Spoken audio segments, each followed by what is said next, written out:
같이 한번 읽어주세요. 시작. 믿음으로 자란다, 사랑으로 살린다. 기쁨의 50일이 진행되고 있습니다. 기쁨의 50일 끝에는 성령 강림 주일이죠. 오늘 우리에게 주시는 하나님의 말씀은 사도행전 15장 1절, 11절이긴 한데 하다가 중간에 광고를 해도 될까? 어떻게 해야 되죠? 그래도 가만히 기다리시는 것보다 하는 게 낫겠죠? 사도행전 15장 11절 한번 읽어주세요. 시작. 그러나 우리는 그들이 우리와 동일하게 주 예수의 은혜로 구원 받는 줄을 믿노라 하니라. 아멘. 오늘 Journey to Turn 시리즈 두 번째 The Wide Turn입니다. 한번 따라해 주시죠. The Wide Turn. 이제 뭐 Wide Turn이 이렇게 넓게 도는 거라고 그러더라고요. 그래서 바울 선생님이 이제 사울이라는 이름으로 살아가던 바울 선생님이 유턴을 했죠. 믿음으로 유턴을 했는데 그 유턴이 그 자리에서 바로 돌아서서 바로 쓰임 받는 게 아니라 생각보다 한참 돌아가는 그런 와이드 턴이었다는 것을 오늘 같이 한번 나누려고 합니다. 제가 와이드 턴 하면 떠오르는 곳이 그 목동이에요. 목동. 여러분 목동 자주 가세요? 네. 목동에서 제가 이렇게 목동에서 오신 분 있으신가? 잘 모르겠네요. 여튼 목동에서 제가 운전하러 갔다가 항상 당황스러운 게 길을 잘못 들으면 유턴을 하고 싶잖아요. 근데 차선이 전부 다 한쪽으로 가는 거예요. 그런 데가 너무 많죠. 4차선이 있는데 4차선이 다 한쪽으로 가. 저같이 이제 그 시골에서 이제 서울 한번 가본 사람들, 파주에서 서울 가본 사람들 유턴할 지를 찾아가지고 한쪽 끝으로 계속 가는데 모든 한 차선이 어떻게 돌아가 이거. 그래서 돌아가려고 하면 그야말로 와이드 턴을 해야 되는 거예요. 여기 쭉 끝까지 갔다가 이렇게 갔다가 네. 와이드 턴하면 그런 게 생각나는데 어떤 방향을 가지고 유턴을 했는데 굉장히 오래 돌아가는 그런 것 같은 상황들을 우리는 어떻게 받아들여야 되는가, 그게 오늘의 주제입니다. 이런 질문들에 관해서 오늘 설교가 끝나면 대답하실 수 있을 거예요. 첫 번째 질문은 변화는 왜 이토록 더딜까? 왜 하나님은 나를 곧바로 쓰지 않으실까? 하나님께 불림받았는데 왜 나는 지금 당장 쓰임받지 못하는가? 또 한 가지는 삶의 목표를 향해 나아가지 못하고 돌아가는 것처럼 느껴질 때 우리는 어떻게 반응해야 하는가? 분명히 나는 예수님을 믿고 이 길로 가기로 결정했는데 그 결정한 이후에 내 삶이 그렇게 나아가지 못하는 것처럼 느껴질 때가 있습니다. 저는 고등학교 때 예수님을 인격적으로 만났습니다. 중학교 때 삶이 굉장히 허무했어요. 우리 중학생이 다 허무하긴 한 것 같아요. 애들 보니까. 근데 너무 허무하고 이 허무함에 대한 그 의미를 찾기에는 제 삶이 그렇게 재밌지가 않았던 것 같아요. 원래 사람들이 몰입이 되면 질문하지 않아요. 철학적인 질문하는 이유는 심심할 확률이 높아요. 괴롭거나. 애들이 철학적인 질문을 언제 제일 많이 할 것 같으세요? 시험 기간 되면 그렇게 철학적인 질문을 많이 해요. 왜 살아야 될까요? 제가 이 세상은 왜 있는 거죠? 공부는 무슨 의미가 있어요? 어른들은 언제 철학적인 질문을 해요? 신나게 여행 가서 놀다가 막 철학적인 질문해요? 삶이 어려울 때 승진이 마음대로 안 되고 관계가 마음대로 안 되고 그럼 갑자기 인생의 철학자가 돼서 궁극적인 의미는 무엇인가? 이런 얘기를 하는 거예요. 맛있는 거 막 먹고 그럴 때 그런 의미를 질문 안 하잖아요. 애들이 놀이터에서 열심히 놀 때 질문 안 하는 거예요. 공부하라고 하면 공부란 게 꼭 인생에 필요할까요? 이런 질문을 하는 게 우리들이죠. 중학교 때 제가 뭐 공부를 썩 잘하지도 않았고 인기가 썩 많지도 않았고 친구 관계가 그렇게 좋지도 않았어요. 저는 주로 그림 그리는 걸 좋아하는 조용한 학생이었어요. 그 반에서 보면 뒤에 앉아서 그림 그리는 애 있잖아요. 그런 학생이었는데 이제 교회를 다녀도 너무 의미가 없는 거예요. 어느 날 중학교 때는 설교를 잘 들어보겠다 제가 다짐을 했어요. 설교를 잘 듣고 잘 순종해 보겠다. 열심히 들으려고 하니까 이 설교라는 게 아무 쓰잘데기 없는 거라는 생각이 들더라고요. 저 얘기 왜 하고 있지 저분이? 막 이런 생각이 들더라고요. 제 삶과 거리감이 너무 멀어 보였어요. 그래서 주일날 예배를 드리고 이 무의미함을 달래보자 근처에 제가 영화를 보러 갔습니다. 혼자서. 근데 혼자 영화를 보러 가는데 특히 제가 선호했던 영화는 아무도 안 볼 것 같은 영화를 일부러 보러 갔어요. 왜 그랬냐? 낭만이죠. 애들하고 얘기하는 거 너 그새 영화 봤니? 당연히 안 봤죠. 아무도 안 볼 것 같은 영화니까. 그런 영화 이제 혼자 가서 극장 완전 텅 비어 있는 그 지방의 극장에 혼자 앉아 있으면서 아 이게 이런 의미가 있을 거야. 뭐 이런 생각하는 게 저한테 되게 의미 있게 느껴졌던 것 같아요. 꽤나 그런 짓을 했어요. 그러다가 제가 예수님을 고등학교 때 인격적으로 체험하고 나서 삶이 너무너무 기쁜 거예요. 이 감당하지 못할 즐거움이 막 들어오는 거예요. 그거는 삶의 어떤 목적성을 발견한 것 같은 즐거움일까요? 아, 삶에 의미가 있구나. 삶은 이렇게 사는 거구나. 뭔가 그 흐리멍텅하고 아무것도 없는 것 같은 삶이 이렇게 수렴되는 느낌? 쫙 모아지는 느낌이었어요. 근데 문제는 그런 느낌을 받았지만 여전히 나는 그냥 고등학생이고 특별히 제가 할 건 없었어요. 공부나 하는 거고. 그러니까 제가 되게 답답하더라고요. 나는 지금 하나님의 사람이 되었고 세상은 천지가 개벽되었어요. 그런데 바깥 세상은 다 아무런 변화가 없는 거예요. 그래서 제가 초조함이 좀 많았던 것 같아요. 이 초조함을 남들에게 알려주고 싶었어요. 내가 얼마나 변화됐고 내가 얼마나 대단한 지금 어떤 걸 체험하고 있는지 전하고 싶어서 그때는 이제 예수님을 전하는 게 제 자랑하는 거예요. 제 자랑. 예수님 믿는 삶이 얼마나 좋은지 막 엄청 전도하고요. 주일날 교회 갈 때는 뭐 이런 두꺼운 주석 성경 막 이런 거 들고 다녔어요. 고등학생. 막 목사님 설교를 막 찾아보고 엄청 부담스러웠어요. 저 같은 사람 안 만난 게 얼마나 다행이에요. 그만큼 막 엄청 드러내고 싶었던 거예요. 그리고 세상이 잘못된 걸 막 지적하고 싶고 막 바꿔내고 싶고 너무 이제 그런 초조함이 있었습니다. 근데 목사가 되는 데는 시간이 한참 남았잖아요. 그때 목사도 아니었고 고등학생인데 나는 이미 목사였는데 이미 내가 지금 선교사였고 이미 순교를 각오하고 순교자들에 대한 예시 들으면 제가 막 마음 부럽다. 내가 나에게 그 영광스러운 죽음이 허락된다면 얼마나 좋을까 막 이런 그런 생각을 하고 그랬죠. 불타오르는 그런 마음이었는데 시간이 지나서 진짜 목사가 되기 직전에 안수받을 때가 되니까 안수받고 싶지가 않더라고요. 자신이 없어서. 그때는 왜 그렇게 빨리 유턴한 게 사람들에게 자랑하고 싶었는지 모르겠어요. 근데 생각보다 저에게 긴 와이드 턴이 더 하나님께 쓰임받을 준비가 되었다라는 걸 알게 되었습니다. 저의 이야기를 넘어서 오늘은 바울 선생님의 이야기를 좀 나누려고 합니다. 바울 선생님의 이야기를 통해 우리 가운데 와이드 턴의 필요성을 잘 깨닫는 시간이 되길 원합니다. 그리고 이 설교도 잠깐 와이드 턴을 해야 될 것 같아요. 본격적인 얘기를 하기 전에 우리 학생들이 도착했습니다. 제가 사랑하는 우리 협동조합 학생들이 돌아와서 잠깐 광고를 듣고 진행하도록 하겠습니다. 우리 박수로 우리 학생들 격려하겠습니다. 어디 오세요? 일로 가요, 일로.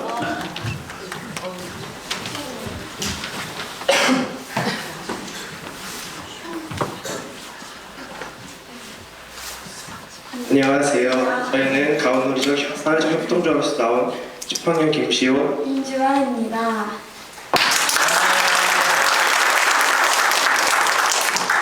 먼저 저희가 몽골 짐 검사를 하느라 시간을 제대로 못 보고 늦어서 예배 조금 사직이 생길 것 같아서 죄송한 말씀. 그럼 한번 시작해보도록 하겠습니다. 여러분, 몽골에는 대머리가 없다는 사실을 알고 계시나요? 바로 할가이 기누 때문인데요. 지금부터 이 할가이 기누에 대해 설명해드리도록 하겠습니다. 저희가 10학년 비전 특집으로 몽골 선교를 갔는데 저희가 가게 된 현재 선교사님이 진행하시는 사업과 협동조합이 협업하여 할가이 비닐을 판매하게 되었습니다. 먼저 선교사님이 하시는 사업을 간략히 설명해드리면 선교사님이 세우신 비오 이삭 교회라는 기업을 통해서 현지 일자리 사업을 하고 계시고 이 사업이 울란바토르 선교사 자녀학교인 UBMK 후원의 주요 사업이라고 합니다. 비누 사진 한번 보여주세요. 한 번. 비누는 이렇게 생겼고요. 할개네, 할개비네. 그래서 저희는 비오 이삭 교회에서 만든 할개 비누를 판매하고 있는데요. 할개 비누는 탈모와 아토피 개선에 도움이 되는 검증된 성분입니다. 오래전부터 몽골에서는 탈모를 예방하고 새 머리카락이 나게 하는 식물이라고 알려져 있는데요. 딸기 비누는 탈모, 두피 청결뿐만 아니라 아토피에 굉장히 효과가 좋으니 판매할 때 많이 구매해주세요. 어머, 한 비누로 탈모와 피부 건강까지 챙길 수 있는 절호의 기회인 것 같은데요. 얼마에 구매할 수 있을까요? 네, 알갈 비누는 단돈 5,000원에 판매하고 있습니다. 실제로 여러분이 사용하셔도 정말 괜찮은 비누인지 확인하기 위해 저를 포함한 협동조합원이 먼저 써봤는데요. 피부에 아무런 이상이 나타나지도 않고 색깔도 좀 좋았습니다. 피부에 고민이 많으셨던 분들, 요즘 따라 머리가 비어 보인다 하시는 분들께 정보 추천해드리고 싶습니다. 구매를 원하시는 분들은 추후 공지될 구글 폼으로 신청해 주시면 됩니다. 많은 구매 부탁드릴게요. 감사합니다.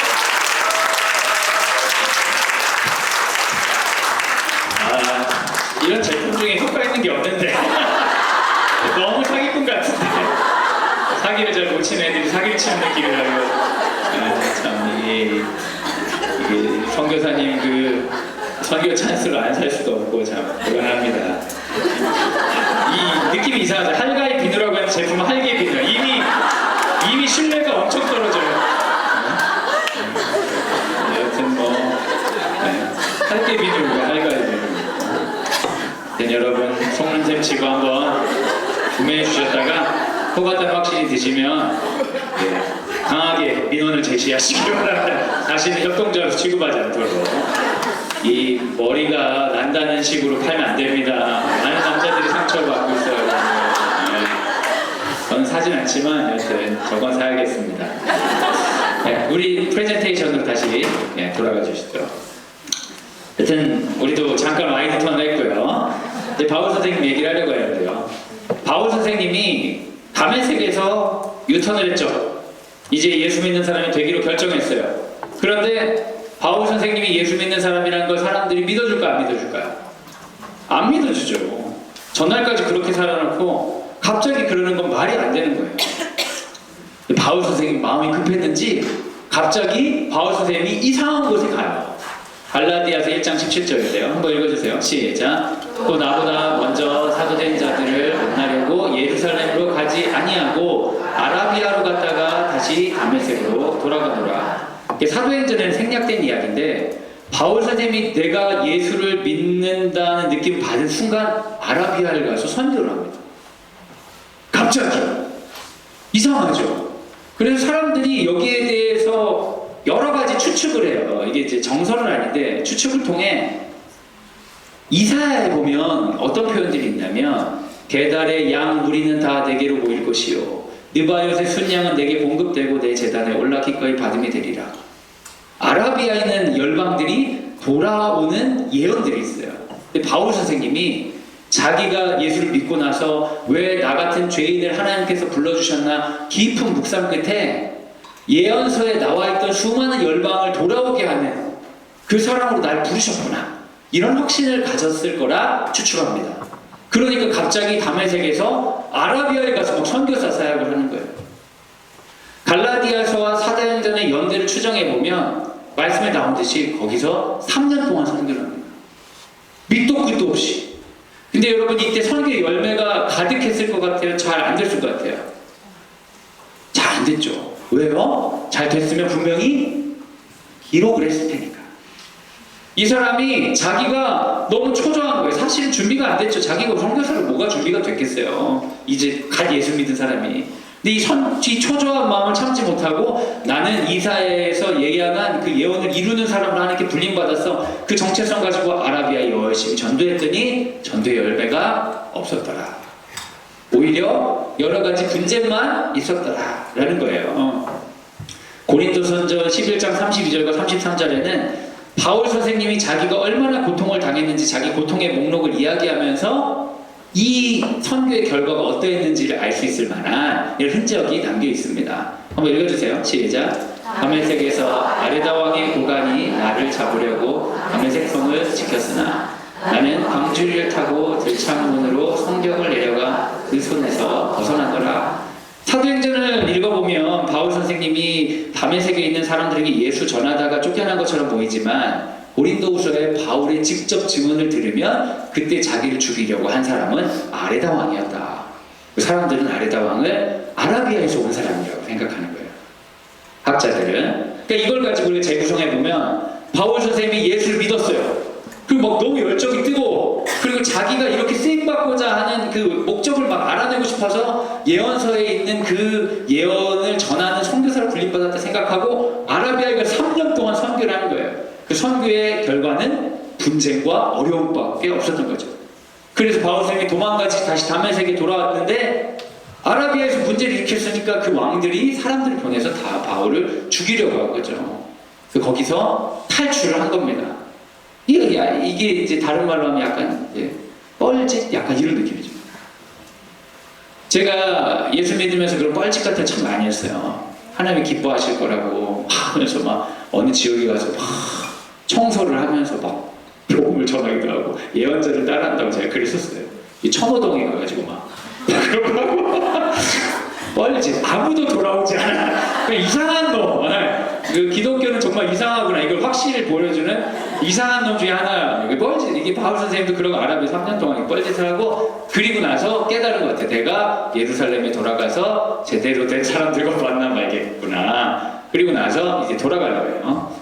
사도행전 9장 26절 27절 한번 읽어주세요. 시작. 사울이 예루살렘에 가서 제자들을 사귀고자 하나 다 두려워하여 그가 제자됨을 믿지 아니하니 바나바가 데리고 사도들에게 가서 그가 길에서 어떻게 주를 구하는지와 주께서 그에게 말씀하신 일과 아말에게서 그가 어떻게 예수의 이름으로 담대히 말하였는지를 전한 거야.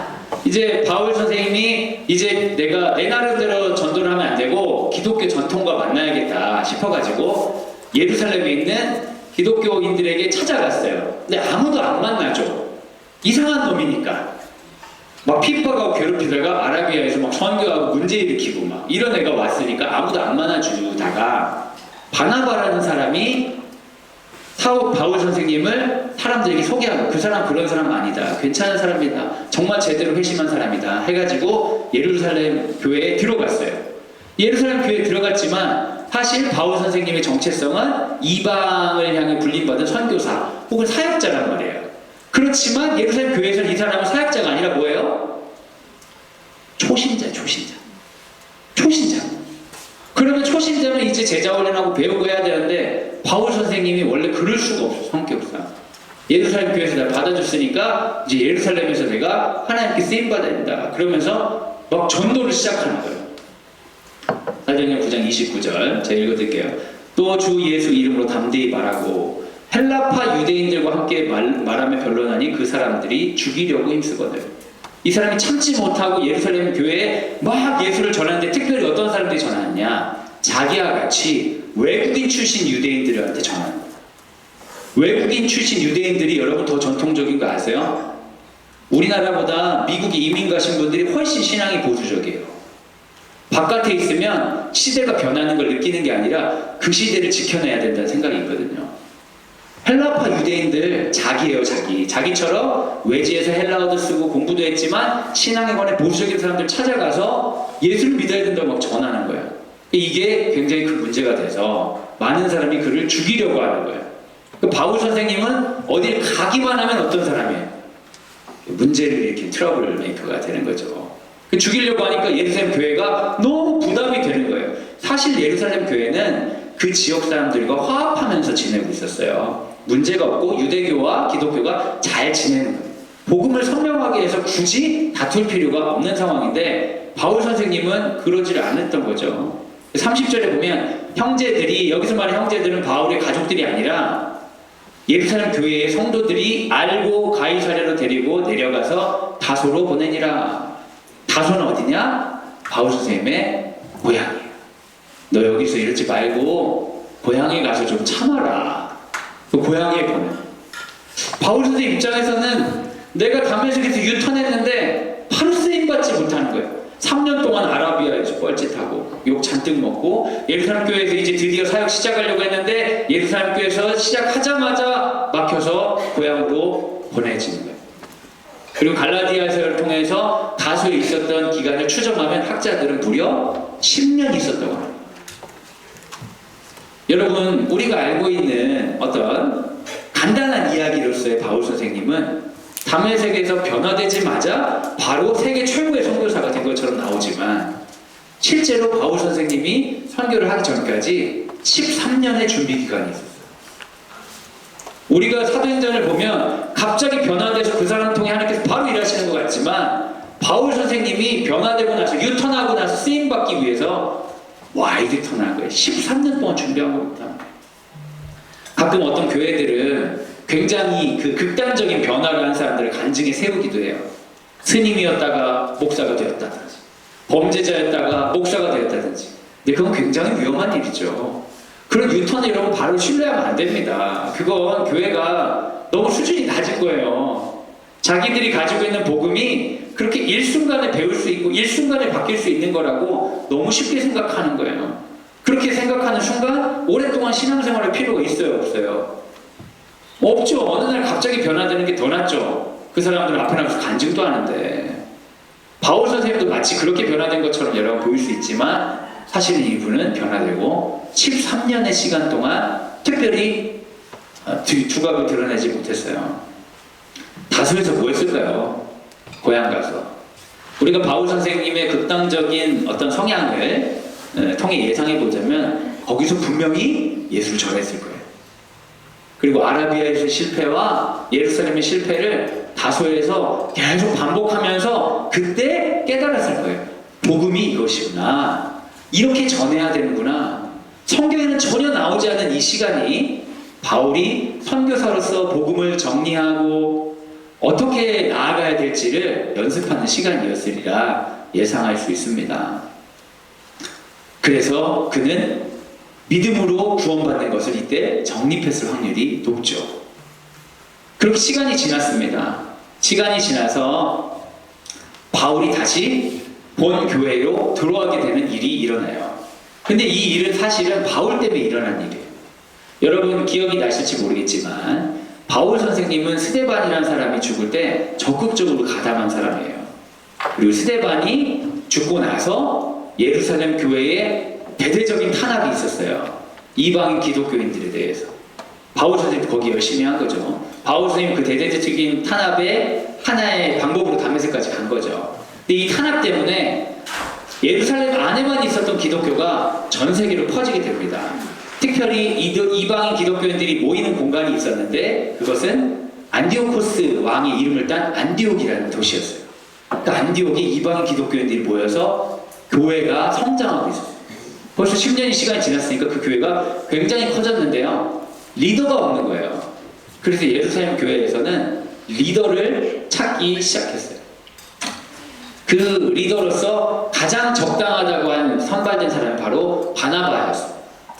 바나바를 리더로 세우면서 보내는데 바나바가 혼자 가지 않고 그 옛날 열정적이었던 이방인을 사역하려고 그렇게 최선을 다했던 바울이 생각난 거예요. 그래서 바나바는 바울을 찾아갑니다. 바나바가 사울을 찾으러 다소에 가서 만남에 안디옥에 데리고 와서 우리 교회에서 1년간 모여 큰 무리를 가르쳤고 드디어 바울이 쓰임받기 시작하는 거예요. 그리고 그곳에서 비로소 그리스도인이라 일컬음을 받게 되었더라. 예수 믿는 기독교인이라는 사람들이 최초로 나오는데 쓰임을 받는 것이죠. 13년의 준비기간 가운데 드디어 쓰임을 받는.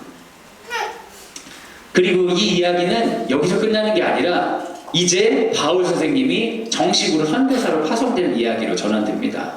사도행전 13장 2절과 3절인데요. 같이 한번 읽어주세요. 시작. 주를 섬겨 금식할 때에 성령이 이르시되 내가 불러 시키는 일을 위하여 바나바와 사울을 따로 세우라 하시니 이에 금식하며 기도하고 그 사람에게 안수하여 보내니라. 진짜 선교사가 된 거죠. 그렇게 간절히 기대하던 바울 선생님 마음이 어땠을까요? 저는 제가 목사 안수 받았을 때 기억을 생각해 보면 예수님 믿고 뭐 제가 겉으로 보기엔 고등학생이었지만 저의 정체성은 목사였거든요. 그런 사람들 좀 아세요? 보신 적 있어요? 그런 또라이들, 말 안 통하는 애들, 순교할 각오가 되어 있는 것 같지만 아무것도 알지 못하지만 모든 것을 할 수 있을 것 같은 그런 자신감으로 하겠죠. 근데 제가 고등학교 때 그렇게 지내면서 같은 친구들에게 상처도 많이 줬어요. 막 정죄하고 막 강제로 이끌고. 그 제 자신도 엄청 많이 무너졌어요. 저 연약함을 이로 말할 수가 없더라고요. 그렇게 자신감이 넘쳤는데 결혼하고 아이 키우고 막 목사 안수 받기 직전에 되니까 자신이 없어지더라고요. 그냥 목사로서의 자신이 아니라 삶에 대한 자신이 많이 없어졌어요. 살아갈 수 있을까? 그때 안수를 받았어요. 바울 선생님을 가지고 제 이야기를 떠올리게 되는 건 어쩔 수가 없는 것 같아요. 저랑 한계 때문에. 근데 바울 선생님도 열정적으로 아라비아에 가서 3년, 예루살렘에 전도하다가 고향을 쫓겨나 그 10년, 그리고 이제 1년을 준비해서 선교사로 드디어 파송받는 거예요. 그가 정말 선교에 대한 자신감 넘쳤을까? 어쩌면 복음에 대한 확신은 더 선명해졌을지 모르지만 자기 자신에 대한 확신은 굉장히 줄어들었을 것 같습니다. 하나님께 쓰임받을 때 와이드 턴하는 것처럼 한참 돌아가는 것처럼 느껴질 때가 있어요. 그런데 하나님은 그 일을 통해 분명히 우리를 만드셨음을 믿습니다. 우리 중고등 애들한테 이런 설교를 하는데 아이들이 그렇게 와닿지 않는 것 같아요. 왜냐하면 유턴도 하지 않았기 때문에 예수도 안 믿는데 예수 믿도 오래 걸린다. 그럼 언제 우린 믿냐? 뭐 이런 분위기가 좀 있는 것 같은데. 근데 어떤 친구들에게는 굉장히 이게 울림이 있었던 것 같아요. 나는 하나님 믿는다고 하지만 언제 제대로 쓰임받지? 이런 마음들을 가질 때 그 과정들이 전부 다 하나님 우리를 만드시는 시간임을 신뢰하며 나아갈 때 오늘을 더 의미 있게 살아갈 수 있는 거죠. 그래서 바울 선생님이 1차 선교 여행을 합니다. 그래서 구브로로 해서 이렇게 돌아가는 거죠. 이렇게 돌아갔어요.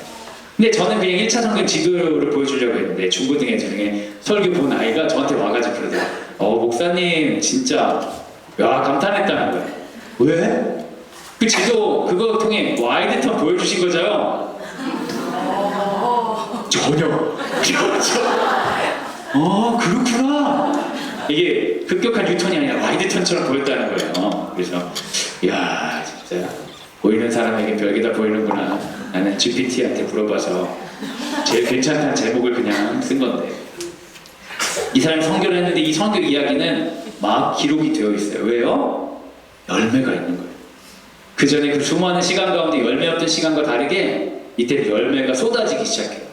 이방인을 위한 본격적인 선교가 이루어지고 행함이 아닌 믿음으로 구원받은 이야기들이 열방 가운데 퍼지면서 교회들이 세워지기 시작했어요. 정말 제대로 쓰임받는 즐거움이 이루어지는 거죠. 그런데 이 이야기는요 마지막이 그렇게 좋지가 않아요. 이렇게 열심히 전도한 바울 선생님이 안디옥에 돌아왔을 때 예루살렘 교회는 난리가 납니다. 왜요?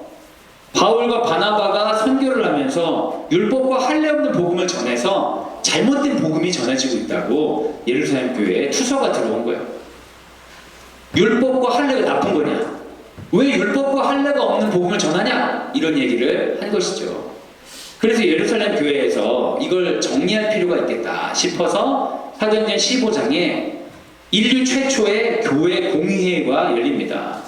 전 세계에 있는 모든 교회 리더들이 모여서 원칙을 정하는 거예요. 그 원칙은 율법과 할례 없는 복음이 가능한지를 결정하는 예루살렘 교회 최초의 회의가 열리는 거예요. 근데 이 회의에서 바울과 바나바가 어쩌면 열심히 자기 얘기를 해야 되는 거예요. 이방인들 가운데 복음이 전해졌고 이게 됐고 해야 되는데 예상하지 못하게 주 발언한 사람은 베드로였어요. 베드로가 일어나더니 형제들아 내가 기도하는 중에 환상을 보았는데 수많은 내가 절대 먹지 않을 수많은 부정한 것들이 내 눈앞에 펼쳐지더라. 근데 천사가 그걸 보자기로 싸가지고 먹으라고 하더라. 그래서 내가 난 율법을 지키기 때문에 절대 먹지 못합니다 라고 했더니 그 천사가 하나님의 음성으로 말하기를 내가 깨끗하다고 한 걸 네가 왜 더럽다고 하느냐. 내가 깨끗하다고 한 건 깨끗한 거다. 먹으라. 그리고 나서 고넬료의 집에 가라는 계시를 주시더라. 그 내가 깨어났더니 실제 고넬료로부터 이방인 고넬료가 보낸 사람이 있어서 자기 집에 오라고 해서 내가 가봤더니 그들 가운데 성령이 임하더라. 하나님께서 이방인에게 율법과 할례가 없는 이방인들에게 성령을 통해 중에 역사하시고 내가 봤다. 베드로가 이야기하는 베드로의 이야기입니다. 사도행전 15장 11절 읽어주세요. 시작. 그러나 우리는 그들이 우리와 동일하게 주 예수의 은혜로 구원받는 줄을 믿노라 한다. 예수의 은혜면 우리 구원받을 수 있다. 베드로가 이야기했어요. 그런데 옛날 고대 법정 증언은 혼자 하면 안 됩니다. 반드시 2인 이상이에요. 이제 그 다음 등장할 사람이 누굽니까? 바울과 바나바죠. 바울에게 분명히 바나바도 이야기했겠지만 바울에게 분명히 마이크가 넘어갔겠죠. 발언권이 넘어갔을 거예요. 그러면 그 사람이 13년을 넘어서 선교사 생활을 한 그 모든 삶의 궤적을 통해 증거하는 거예요. 나의 삶을 통해 이야기합니다. 이방인을 구원하신 하나님의 은혜가 분명합니다. 나 같은 죄인도 구원하셨고 수많은 사람들을 그렇게 역사하셨습니다. 바울의 보조 발언이 인류를 바꾸는 인류의 혁명적인 변화가 일어난 거죠. 그때부터 기독교는 이스라엘에 머무는 지역 종교가 아니라 전 세계의 종교가 된 것입니다. 하나님께서는 바울의 유턴을 사용하셔서 당신의 궁극적인 뜻을 이루셨습니다.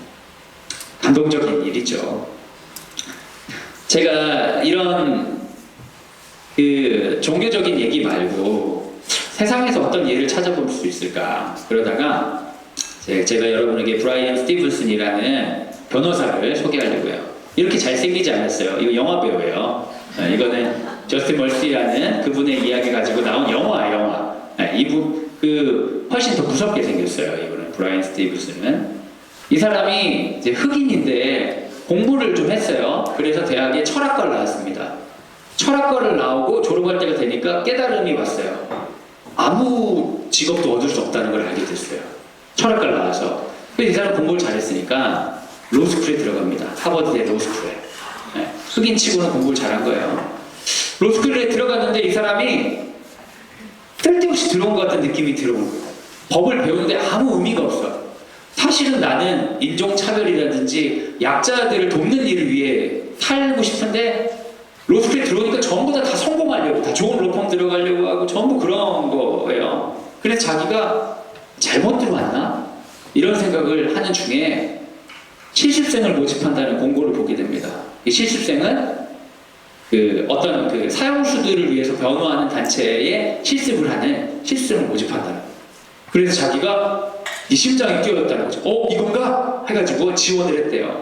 지원을 했더니 사형수들을 위해서 사형수들 인권을 위해서 돕는 단체인데 변호사랑 같이 사형수를 언제 이렇게 만나게 되는 이런 과정에도 참여하게 된 거예요. 사형수는 어떨까? 두려운 건데 이 사람은 흑인이지만 굉장히 이제 잘 살았기 때문에 공부를 했기 때문에 다른 삶이죠. 그리고 가려고 하는데 이제 변호사가 전화 와가지고 내가 갑자기 바쁜 일이 생겨서 못 가게 됐으니까 혼자 가라. 사형수를 혼자 만나고 당황을 했다는 거예요. 그때 저는 아무것도 모르는데요. 괜찮다고 아무것도 할 필요 없고 만나가지고 당신에 대한 재판이 아마 내년 이후로 연기될 것 같으니까 내년 중으로 죽지 않을 거다. 그렇게 전하면 된다. 그 사람이 너무 불안해하고 있으니까 전화하고. 그래서 브라이언 스티븐슨이 사형수를 만납니다. 만나자마자 자기도 모르게 얘기를 했대요. 죄송합니다. 전 변호사가 아닙니다. 제가 말씀을 드릴 수 있는 건 하나밖에 없습니다. 당신의 죽음이 올해는 이루어지지 않고 내년 중에 이루어질 거라는 겁니다. 이렇게 얘기를 하면서도 너무 미안했더라는 거야. 자기 이런 얘기 때문에 더 기분 나쁘고 어떡하지? 얘기를 했는데 그 사람이, 그 험상궂은 사람이 밝아지면서 너무 고맙습니다. 그리고 얘기하면서 사실은 아내와 아이들이 면회를 오고 싶은데 면회를 오는 그날이 사형 당일날이 될까봐 오지 말라고 했다고. 오지 마라. 아직 정해진 거 없으니까 오지 마라. 그런데 내년에 사형이 이루어진다고 하면 아내와 아이들을 오라고 해도 되겠네요. 너무 기쁘네요. 그러면서 환하게 웃더라는 거예요. 그래서 브라이언 스티븐슨이 그때 마음이 열려가지고 그냥 사는 얘기들, 가족에 대해서 물어보고, 그리고 이 사람이 공부하는 거에 물어보고, 사는 얘기를 한참 해가지고 1시간 동안 면회 시간인데 이 사람이 5분도 할 얘기가 없는데 어떻게 버티나 하다가 너무 오래 얘기를 하는 거예요. 교도관이 밖에 벽을 팍 치더라는 거죠. 시간이 너무 많이 됐어요. 그러니까 3시간 동안 얘기를 합니다. 그리고 이 사람이 너무 감사하다고, 내가 사형수 병동에 들어와서 나를 인간적으로 대화를 나눠준 사람은 당신이 유일하다.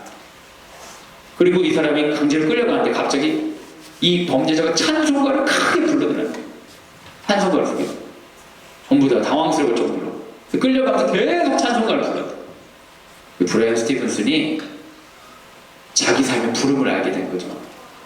그래서 이 사람은 엘리베마로 가가지고 사형수들을 변호하는 인권 변호사로 자기 삶을 평생을 바치게 돼요.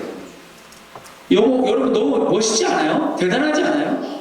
이 사람이 처음 만나는 사형수 이야기를 듣고 이 사형들이 다 너무 좀 슬프고 어려운 거예요.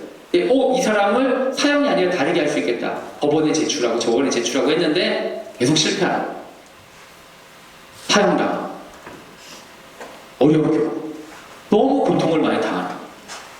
이제 그때 당시에 미국이 흑인 차별이 너무 심하니까 이제 월터라는 사람을 이제 변호하게 되는데 월터는요 그냥 집에서 가족들이랑 밥을 먹고 있었어요. 그런데 이 월터가 세탁소에서 백인 소녀를 죽인 살인범이라고 오해를 받아서 사형이 떨어집니다. 흑인 가족들이 10명 이상이 같이 있었는데 그 증언은 법정 효력이 없어요. 왜요? 흑인이니까.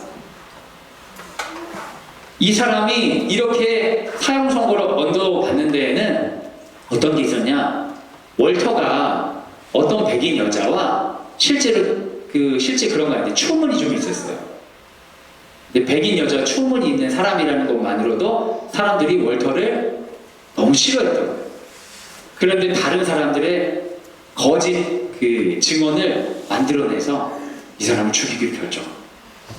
명백하게 사형 당할 이유가 없는데 명백한 사형이 떨어져. 브라이언 스티븐슨은 당연히 이게 될 거라고 생각했지만 당시에 백인 사회에서 받아들여지지 않는 거죠. 그래서 이 사람이 그걸 가지고 이 사람의 사형으로부터 벗어나기 위해 이 애쓰는 이야기가 바로 저스틴 멀시에 나옵니다. 영화에 나오는 책으로 있어요. 저스틴 멀시라는 책이 한국어로 월터를 만났어요. 이런 식으로 있어요. 여러분 결론적으로 얘기하면 이 사람이 안 될 일을 계속 했거든요. 엄청 와이드 턴을 해요. 마음은 좋았지만 결과를 못 만드는데 결론적으로 이 사람이 100명이 넘는 사형수의 무죄를 밝혀냈고요. 미성년자 사형제도를 폐지하는데 크게 공헌합니다. 그리고 이분이 자기의 삶을 가지고 이제 테드 강연을 했는데 그 테드 강연이 전 세계에서 조회수 1위를 찍습니다. 지금 이제 시간이 지났으니까 1위는 아니었겠지만 저는 우리 와이드 턴이 하나님께서 쓰시는 방법 중에 굉장히 중요한 방법이라고 생각해요. 그래서 우리가 가져야 되는 정말 중요한 마음가짐은 옳은 길을 가고 있다면 결과를 만들지 못해도 조급할 필요가 없다는 것입니다. 오늘 이 이야기를 마치려고 해요. 첫 번째 드렸던 질문 2가지를 대한 답을 내려보려고 합니다. 변화는 왜 이토록 더딜까? 왜 하나님은 나를 곧 바로 쓰지 않으실까? 변화에는 시간이 필수적입니다. 의미 없어 보이는 시간도 모두 쓰임의 과정입니다. 얼마 전에 아내하고 걸으면서 그런 얘기를 했어요. 지금 알고 있는 것을 그때 알았더라면 그러면 우리가 신혼 초에 그렇게 고생하지 않았을 텐데 나도 그런 선택을 하지 않았을 텐데 삶에 대한 회한을 같이 나눈 적이 있어요. 참 우리가 어려운 일들이 많았구나 그러면서 이야기를 하다 보니까 쓸데없는 소리더라고요. 그때 그런 고통을 겪지 않았으면 오늘 그게 고통인지 알지 못했을 거예요. 제가 여기 와가지고 2009년에 여기 와서 있다가 아이가 하늘나라에 가고 이제 이 학교에 오게 됐어요. 그리고 제 아내는 그때 고향으로 내려갔고 3년을 떨어져 지냈는데 그러면서 저한테 그때 제가 전라북도 전주 사람인데 전라북도 전주에서 이제 오라는 곳이 있었어요. 거기 말고도 오라는 데 좀 있었어요. 그때는. 지금은 아무도 없어요. 그래서 제가 제 아내랑 그런 얘기 했어요. 그때 전주에 갔으면 어땠을까? 훨씬 덜 힘들지 않았을까? 이런 어려움들을 겪어냈는데 그런 얘기를 했어요. 근데 그런 생각이 들더라고요. 그때 전주에 갔으면 이 동일한 시간에 아내랑 전주에 어딘가를 거닐면서 그런 얘기를 할 것 같아요. 그때 일산에 갔으면 어땠을까? 그때 학교에 남아있으면 훨씬 다른 삶이 펼치지 않았을까?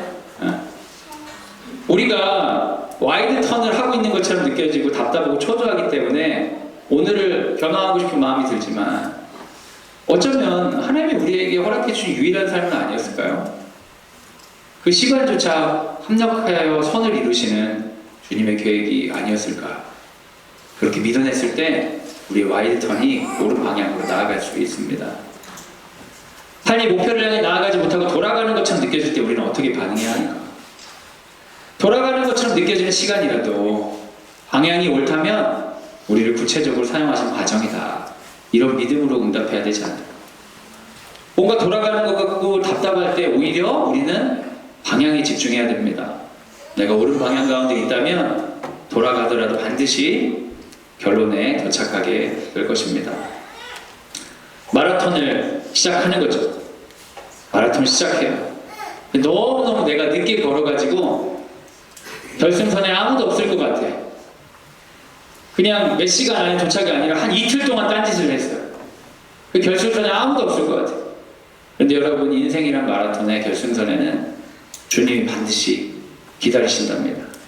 이틀이 아니라 3일이 아니라 5년, 10년이 아니라 수많은 시간을 와이드 턴하고 있어도 방향이 같으면, 맞으면 아직도 산거가 먼데 아버지께서 기다리고 계시다가 와서 우리를 끌어안는다고 성경에서 이야기하고 있어요. 멀어 보이고 돌아가는 것 같지만 우리 반드시 그 길에 도착할 것입니다. 그 믿음을 가지고 오늘도 당당하고 넉넉하게 떳떳하게 와일드 턴을 하는 우리 모두가 되기를 예수님의 이름으로 소원합니다. 이 시간 우리 같이 한번 기도합시다. 우리 함께 기도할 때 오늘 말씀을 생각하면서 우리 삶의 지난 시간들을 돌아보면 좋겠습니다. 여러분, 예수님을 믿고 직진하고 계십니까? 예수님을 믿고 예수님이 원하는 방향으로 잘 나아가는 것처럼 느껴지십니까? 그럴 때도 있었겠지만 때로는 그렇지 않은 시간들, 무의미한 시간, 오히려 상처가 되고 없었으면 좋았을 시간조차 우리 안에 있을 때가 있습니다. 굴곡이 많고 돌아가는 것처럼 이 여정 가운데 초조하고 답답하고 어떻게 해야 될지, 이걸 어떻게 받아들여야 될지 모를 때가 있습니다. 그럴 때 우리는 기도해야 됩니다. 하나님, 옳은 방향으로 나아가게 하여 주옵소서. 방향이 옳은 걸 확인했다면 담대하게 오늘 지금 여기서 그 방향을 향해 나아가게 하여 주옵소서. 와이드 턴 하더라도 결국 만나주실 주님 바라보며 오늘 주님 기뻐하시는 방향으로 나아가 쓰임받는 내가 되길 원합니다. 이 시간 함께 기도하도록 하겠습니다. 같이 기도하겠습니다. 하나님 안으신 주님,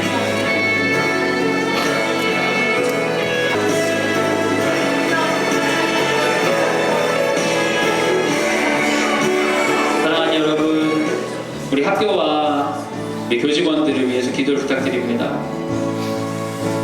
우리 모두 다 쓰임받기 위해서 광성드림학교에 왔습니다.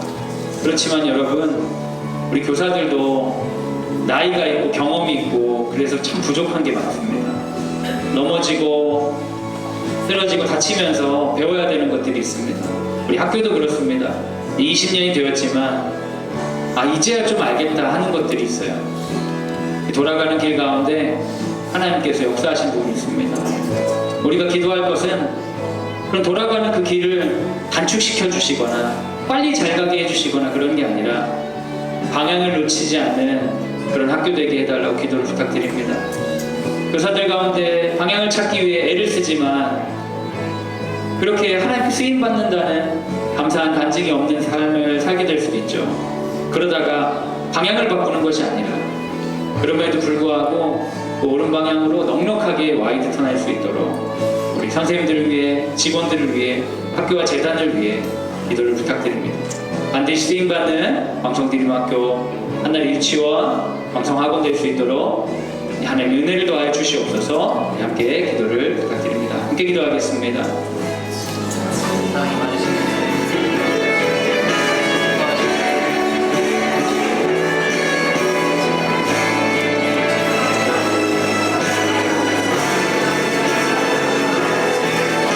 사랑하는 여러분, 이 시간 마지막으로 한 가지만 더 기도하기 원합니다. 우리 자녀들을 바라봅시다. 여러분, 우리 자녀들에게 어떠한 메시지가 가고 있습니까? 빠른 길로 가야 된다고 세상이 말합니다. 유일한 길로 가야 되고 빠른 길로 가야 되고 돌아가면 안 된다고 이야기합니다. 인터넷을 검색하고 정보를 얻어서 가장 효율적인 길로 가야 된다고, 그렇지 않은 사람은 지게 된다고, 도태된다고 말합니다. 아이들이 삶이 조금만 와이드 턴하는 것 같아도 큰일 난 것처럼 두려워합니다. 중간고사 망쳤으니 기말봉사도 안 보고 싶답니다. 친구들과 관계 어려운 순간을 경험했으니까 학교를 안 다니고 싶답니다. 돌아가는 걸 견디지 못해 하는 것입니다. 우리가 대안학교를 보낸다는 건 무엇입니까? 돌아가도 옳은 길을 향해 나아간다면 하나님께서 널 쓰실 것이다. 삶의 수많은 경험들을 통해 너는 반드시 옳은 길로 나아갈 것이다. 이렇게 우리가 신뢰를 주고 믿기 위해 대안학교 보내는 것 아니겠습니까? 이게 우리도 불안하게 하고 아이도 불안하게 할 수 있습니다. 우리가 함께 기도합시다. 하나님, 우리 아이들이 빠른 길이 아니라 함께 걷는 길, 빠른 길이 아니라 정직하게 자신을 돌아보는 길 걷게 하여 주시옵소서. 우리가 연약한 믿음에도 불구하고 그렇게 키우겠다고 대안학교에 왔습니다. 우리 부모들에게 성령의 충만함을 더하여 주셔서 돌아가는 길이더라도 옳은 길로 나가자 하는 그 씨름을 함께 할 수 있는 넉넉한 부모 되게 하여 주옵소서. 우리 또한 빠르고 급한 길, 지금 당장 요청하는 것들에 응답하는 삶을 넘어서서 궁극적인 어떤 가치와 신념을 중심으로 삶을 넉넉하고 당당하게 살아갈 수 있는 교회 사람 되게 하여 주옵소서. 우리 가정과 양육을 위해, 사랑하는 자녀들을 위해 이 시간 함께 기도하도록 하겠습니다. 같이 기도하겠습니다.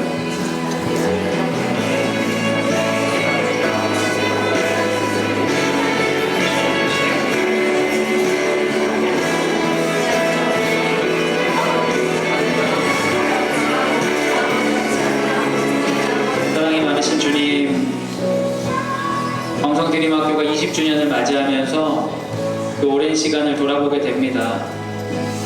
이렇게 좋은 학교를 쓰실 거면서 왜 이렇게 돌아가게 하셨는지 싶습니다. 왜 미인가의 시간들을 허락하셨고, 왜 갈등의 시간들을 허락하셨고, 수많은 사연들을 허락하셨는지 돌아봅니다. 그렇지만 그 모든 시간이 옳은 길을 향해 나아가고자 하는 와이드 턴이었음을 돌아봅니다. 하나님께서 그 모든 시간들을 통해 거쳐간 수많은 사람들을 통해 말씀하셨음을 돌아봅니다. 우리 개인들의 인생 가운데서도 그렇습니다. 주님, 왜 이렇게 돌아와야 됐을까요? 그 돌아옴이 우리를 통해 일하시는 하나님과의 만남임을, 관계임을 돌이키게 하여 주사, 돌아온 게 아니라 제대로 왔다, 빠른 길을 버리고 온 게 아니라 옳은 길, 좁은 길을 향해 넉넉하고 당당하게 걸어왔다, 그런 자부심으로 오늘 살아가게 하여 주옵소서. 특별히 우리 사랑하는 자녀들을 바라볼 때 믿음으로 보내주셨으니 믿음으로 넉넉하게 바라보게 하여 주셔서 우리 아이들 위해 기도하게 하여 주시고, 돌아가는 것처럼 보이더라도 옳은 길을 찾아가려고 하는 것을 지지하게 하여 주시고, 빠른 길을 제한하는 걸 넘어서 함께하는 것들을 제한할 수 있는 부모로서 우리를 사용하여 주시옵소서. 이제는 예수 그리스도의 은혜와 하나님의 사랑과 성령의 교통하심이 주의 말씀을 듣고 때로는 돌아가는 것 같지만 분명히 바른 길로 인도하고 계시는 주님 의지하여 나아가겠습니다 다짐하는 사랑하는 광성대림학교 모든 식구들 위해 지금부터 영원까지 함께 하시기를 간절히 축원하옵나이다. 아멘.